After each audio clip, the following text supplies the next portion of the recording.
Alright, and welcome to solving Vertex form of a quadratic.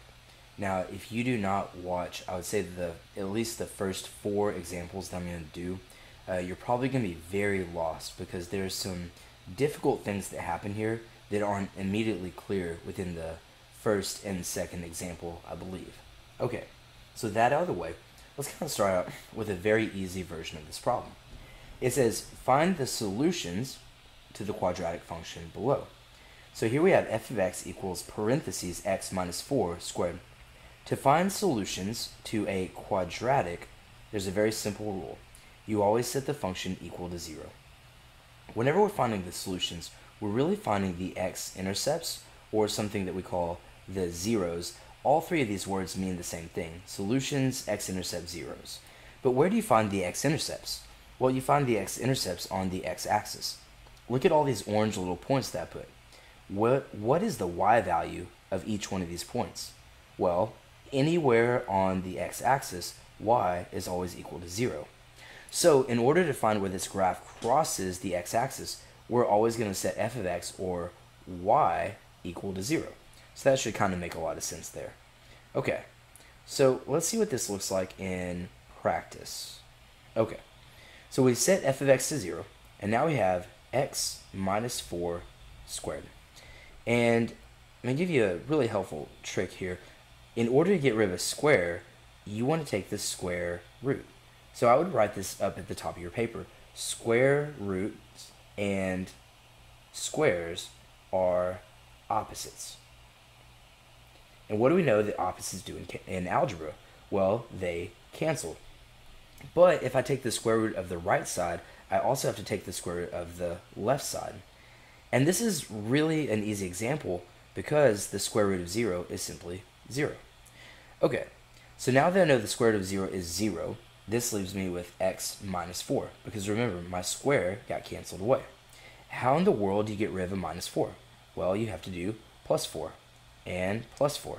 And what is 0 plus 4? Well, that's 4. So we could say that our solution is 4. Now you only see one solution here. We're going to learn here in a moment in example 2 that there's always two solutions. So this is actually technically a repeated solution. It's actually there twice. Okay? And so if our x value is 4, we'll go to the right 1, 2, 3, 4. And if this only has one x-intercept, visually speaking, then what that means is that your x-intercept is also your vertex. And we know here that our a value is a positive 1, so we're basically just going to have a graph that looks like this.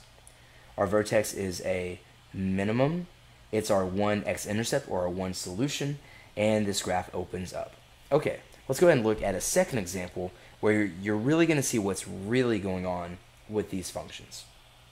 Okay, here's problem 3a from the assignment, and it says find the solutions to the quadratic function below. Well, like we're going to do every single time, we're going to take f of x and we're going to set that equal to 0. So 0 equals x squared minus 25. But notice this time, this minus 25, it's not inside the function, it's on the outside. So we're going to start by moving the 25 first. So what's the opposite of minus 25? Well, that would be plus 25. Plus 25. And so here we have 0 plus 25, which is 25, is equal to x squared, and our 0 pair goes away. Now from here, what is the opposite of a square? Well, remember, the opposite of a square is a square root. So we're going to take the square root of the right side, and we're going to take the square root of the left side.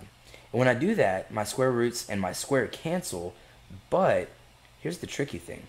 If you type the square root of 25 into your calculator, it's going to show you the answer is 5. That's actually not true. When we're dealing with a function and we take the square root of any number, we're looking for two numbers that are the same and multiplied to be 25. So if I were to ask you what two numbers multiply to be 25, you would say 5 and 5. But is there another set? And there is. And the other set is negative 5 times negative 5, because a negative times a negative is a positive. So when we take the square root, we don't know if we originally had the positive 5 or the negative 5. So we write this symbol this symbol is called plus or minus. You write a plus sign on top of a minus sign. And then kind of like our absolute value functions, you get to split this. Here we would say, I wrote this wrong. Here we would say x equals positive 5 and x equals negative 5. And at this point, we can actually graph that. I come over here to positive 5. I come over here to negative 5. I notice that inside the function there's just an x, so my vertex, I would set x equal to 0, and so my vertex is at 0 comma negative 25. Okay, so I have a vertex. If I go down negative 25 and I don't shift left or right at all because 0, I know that my graph's going to look something like this. Alright? And we see that our vertex is a minimum. We see that our axis of symmetry is the y-axis itself. And our solutions are at negative 5 and positive 5. Alright, let's move on to the most difficult version of this. And you at least have to watch this example. Otherwise, you're going to be very confused. Okay, this would be the most difficult version of the problem that I could possibly show you. Okay, it says find the solutions to the quadratic function below. And so we're going to do everything that we've talked about. We're going to take f of x. We're still going to set it equal to 0. That's an always thing. And then we have 0 is equal to 2 parentheses x minus 4 squared minus 18. Now from here, I'm actually going to write out this little acronym over here. Sorry y'all couldn't think of the word. GMDOS. And in my prior videos, I've talked about PEMDAS. But once we move away from linear functions, we really want to use this G instead. What does that G stand for? The G stands for grouping. So let's kind of label all the operations we see here. We see a minus 18, so we have subtraction. We see a 2 right beside the parentheses, so we see some multiplication. We see the square, the 2, that's an exponent. And our grouping is, of course, what's inside the parentheses. So we have all these different operations that we have to get rid of. And it's helpful to write GMDOS off to the side, because then you understand, once you label the operations, in what order do I have to get rid of these. So first let's get rid of our subtraction, because remember, in algebra we do everything in the opposite order. So what's the opposite of minus 18? Well, that's plus 18 and plus 18. And now we have 0 plus 18, which is of course 18, is equal to 2 parentheses x minus 4 squared. The next thing that I have starred is my multiplication.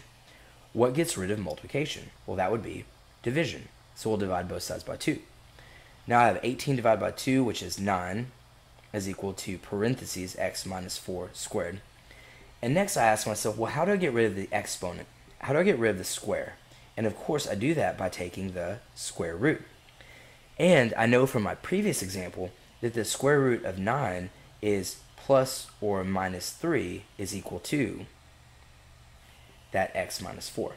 By the way, what if you don't know how to take square roots?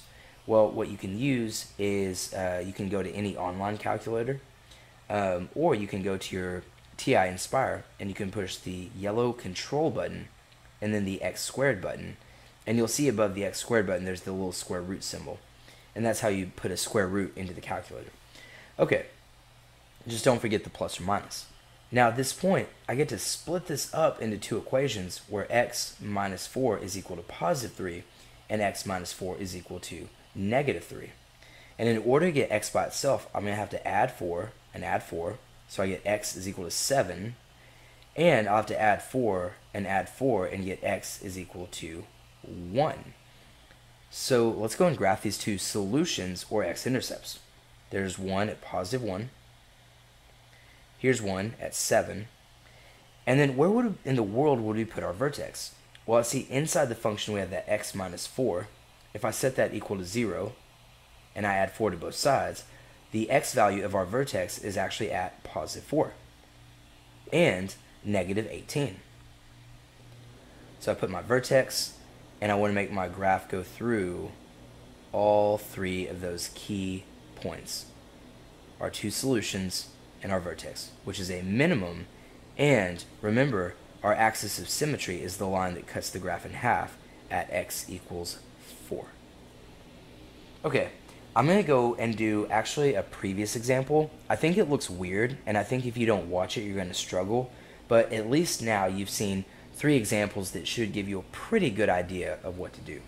But I would encourage you to stick around for this 4th example. Okay, let's tackle this one rather quickly.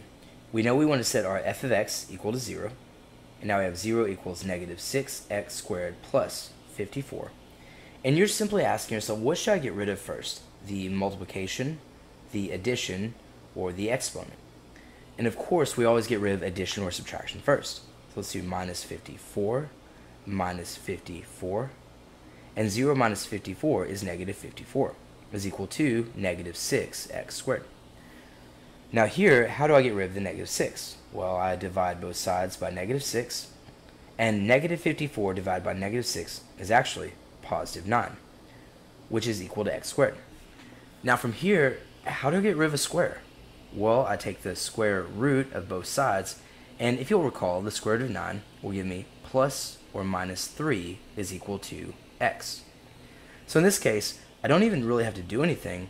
If I know like what this means, it means we have a positive 3 and we have a negative 3 as our solutions. Okay, here's the next thing. If I go to look for my vertex, there's nothing being added or subtracted to the inside of the square or to the x.